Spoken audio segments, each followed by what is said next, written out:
Sir, as the exam is approaching and hardly few days are left, what message that you would like to give to the students on managing their stress and how to come out with ease? They should always say that what I have prepared is well enough. I am in the race, and now is the time just to push further, one or two steps more to get through the race. This is something they need to look at. One, self-confidence. Second one, care about themselves, that is mental health as well as the physical health. And the third one is that you are a winner, so behave like a winner. That is what I would say.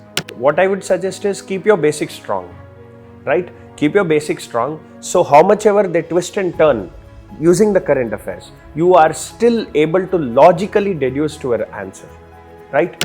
I believe in you and we believe in you.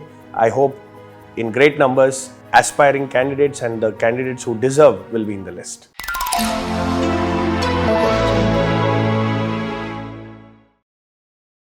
Hello everyone.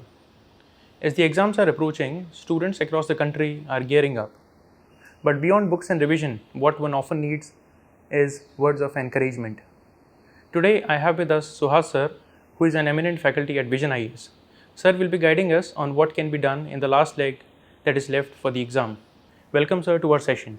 Thank you. Sir, as the exam is approaching and hardly few days are left, what message that you would like to give to the students on managing their stress and how to come out with ease? Look, actually, since even I have been through this particular phase, I have given all my 6 attempts, and I know how much ever well prepared or well equipped with the resources, and however they have, in whatever stage they are, there remains a point of fear, right? So that fear is because of the competition. So my best advice is to avoid speaking with the competitors. That is the first advice I would tell.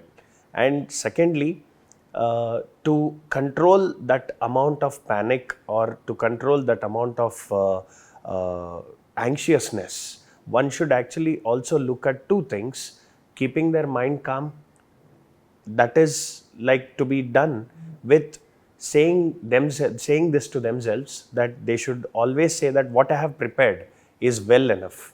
I am in the race, and now is the time just to push further, one or two steps more to get through the race. This is something they need to look at. And secondly, one is for the mental health I told, and the second one is the physical health, because considering like the heat waves around, right? So you can see the temperatures of Delhi and entire northern India is crossing 40 plus, and that of southern India is also crossing 35 plus. So it becomes very important for them to keep rehydrated. And it's not water, it's something more than water, like better of the minerals and all, like probably ORS or something, and avoid carbonated drinks and more of fruits, no fried items, because these things might look very small, but when you're in the perspective of like going to the biggest day of your life, right, even a small mistake can cost you very heavily. So that's the reason. 3 things I would say: one, self-confidence; second one, care about themselves, that is mental health as well as the physical health; and the third one is that you are a winner, so behave like a winner. That is what I would say. Well, absolutely, sir. As sir has just mentioned, talk less with your peer group and avoid communication with any of the people which might actually distract your mind. Sir, now taking a cue from that, only last few days are remaining. What kind of smart strategy would you like to give them which can help them in a form of quick revision in this last stage? Considering like I guess we are just 2-3 days left for the exam. So considering this 48 hours, the first thing that they need to be aware of is it's better to stop studying by 6 p.m. a day before the exam. That is very important, because what I personally feel is that the more you tend to stretch beyond 6 p.m., first initially it will start with 10 minutes more, then it goes half an hour more, then it goes till my dinner time. Again, you will say after the dinner, like you might even skip the dinner. That's the biggest mistake that people would do. That's not the right thing. Okay, so they should not skip the dinner, and it should not be heavy also. That is also very important. And like it's better they stop by 6 p.m. and give that time to for time for your mind to relax. That healthy relaxed time is very important. And secondly, like with respect to revision, what exactly I would tell you here, I mean, what exactly I would suggest the students here is, conceptual parts you would have already studied well. So it doesn't require much of efforts to do in the last 2-3 days. What you need to look into is the factual part. So I would suggest like something like the appendices part of history, like spectrum book, or like in geography, the mapping locations, or like the ones, especially the protected sites in the news, or something like, for example, the Cali Fund, okay, something like this biodiversity corps or something, where you would have seen some funds and locations, why it is called Cali Fund, something, these things can come up. So what I would suggest is, like, this is the time to just skim through, not read them now, don't touch the new resources, but skim through the ones which you have already studied. It's very important that it should be at your sight of glance, at your sight of memory. Okay, so what you look stays somewhere at the piece of your memory. So that will help them to actually sort of gain that 1 or 2 extra questions that is required. And apart from that, like for example, just giving a generalistic idea, like for example, if you are studying polity, articles 1 to 50 becomes very important to revise once, right? And if you are looking at geography, it becomes like, for example, some core areas are there, that is like definitions, okay, or some criterias, like for example, tropical cyclones or temperate cyclones, they are formed. So what are the criterias that stands good for formation of them? So like this. So such things, though they are conceptual, like looking at 26 degrees Celsius and above, so these are factual. Those things they need to look at. This is what I would suggest. Considering these 2-3 days, it's very important for them to look into the factual revision more than the conceptual revision. Conceptual revision, time is over. Okay. Absolutely. Yeah. So that is what I would feel. Absolutely. So as Sir has just mentioned, now first thing is not to study beyond 6 p.m. a day before the exam, to have actually plenty of rest. And Sir has also mentioned that go through the glossary. Now, Sir, since you are saying, and you also have an expertise in geography, any last minute concepts or pages that any student can flip through? Yeah, of course. Like considering the portions of geography and environment, I would tell you, like in the past 3 years, if you see, like we can take a bigger average also, but considering the last 3 years, roughly every year, cumulatively from both of these sections, we are getting somewhere around 25 to 35 questions and sometimes crossing 35. Okay. So like last year, the cutoff was somewhere around 82. Okay. And the number of questions that came from geography plus environment was around 30. So 60 marks is there, right? So I would say geography and environment, if possible, please kindly revise it thoroughly once again. Okay, fast revision can be done.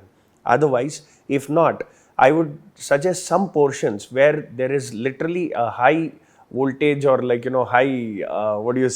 that is some high voltage area where every time UPSC looks at it.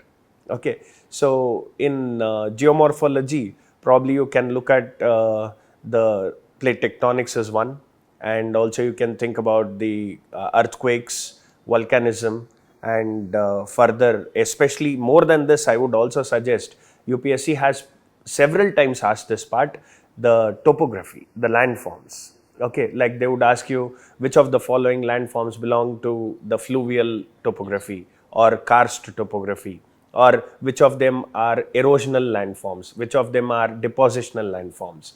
So that is something very important, I would feel, in geomorphology. Coming to climatology, most important thing is anything that is very much related to our climate change would be very much significant. Like for example, the frequency of tropical cyclones. So tropical cyclones becomes important. Secondly, heat waves, that becomes important. And thirdly, like for example, the heat waves induced cloud burst.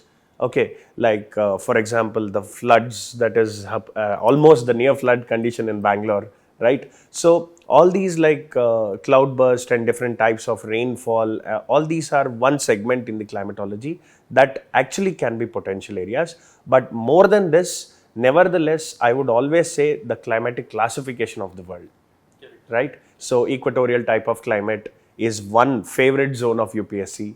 Apart from that, you can also see tropical marine and monsoonal climate is another favorite zone. Deserts are one, savanna type is one, and Mediterranean type is the most lovely part of UPSC's question pattern. So I would say these are some of the this part is needed to be revised, because I can show you alternate years one question from this section. So that's where I would feel, I would suggest that climatology, this part becomes quite important.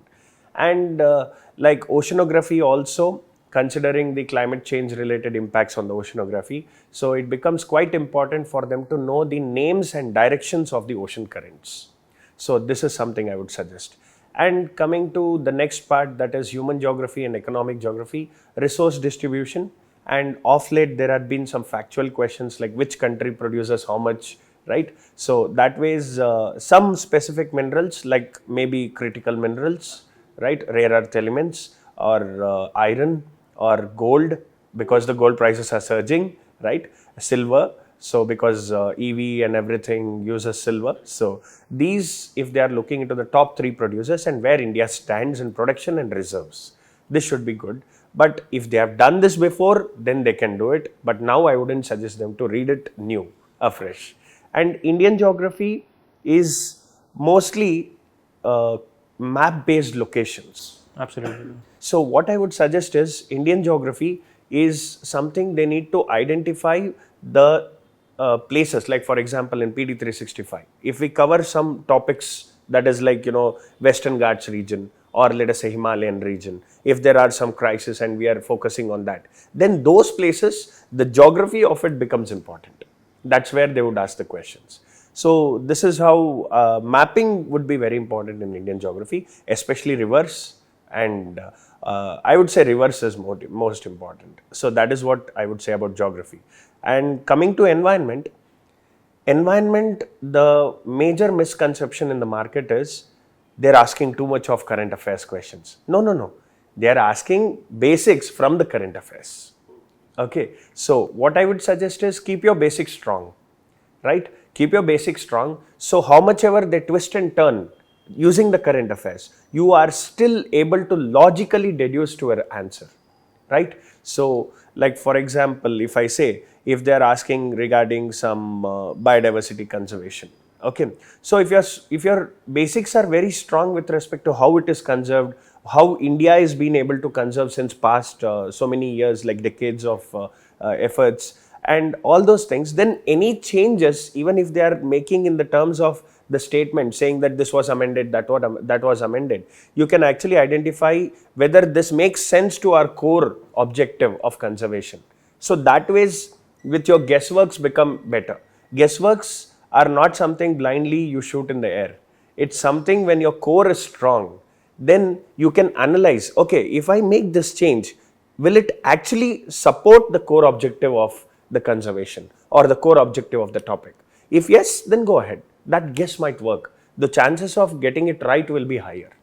So I would suggest, especially in environment, please look into the protected sites. Correct. The ones which are recently in news. And now we have 89 wetlands in the country, and highest is in Tamil Nadu, followed by Uttar Pradesh. So you need to know these facts, and also the recently added at least 9, that is last 2 years, this year and previous year, those 9 wetlands. And also I would suggest to know about the COPs, Conference of Parties, of both CBD and also of the climate change UNFCCs. So this is what I would suggest actually. Okay, so that was an exhaustive list which was given by Sir. I hope you have written it down and you will work on it. Now, Sir, any final message that you would like to give to your students? First thing is self-confidence. I would suggest that students should believe in themselves. Okay, the first thing, believe in yourself. And the second thing, make sure you take right, steps in the right direction for the next 2-3 days. Because what happens is, like any small mistake, like for example, like in your diet or like in your pattern of like calming down your mind or something, would actually cost very heavily. So it's better speak less to your co-aspirants or competitors, because the competition is already started. It doesn't start on May 25th, it is already started. So make sure you speak less to the competitors and do well. I believe in you and we believe in you. I hope in great numbers the aspiring candidates and the candidates who deserve will be in the list. Thank you. Well, thank you, sir, for joining us today. Yeah. Dear students, with this, we end our session. Hope this conversation was helpful for you. You have to understand that it's fairly normal to feel anxiety and high stress, but I would like to suggest you to stay motivated, keep learning. All the best. Thank you.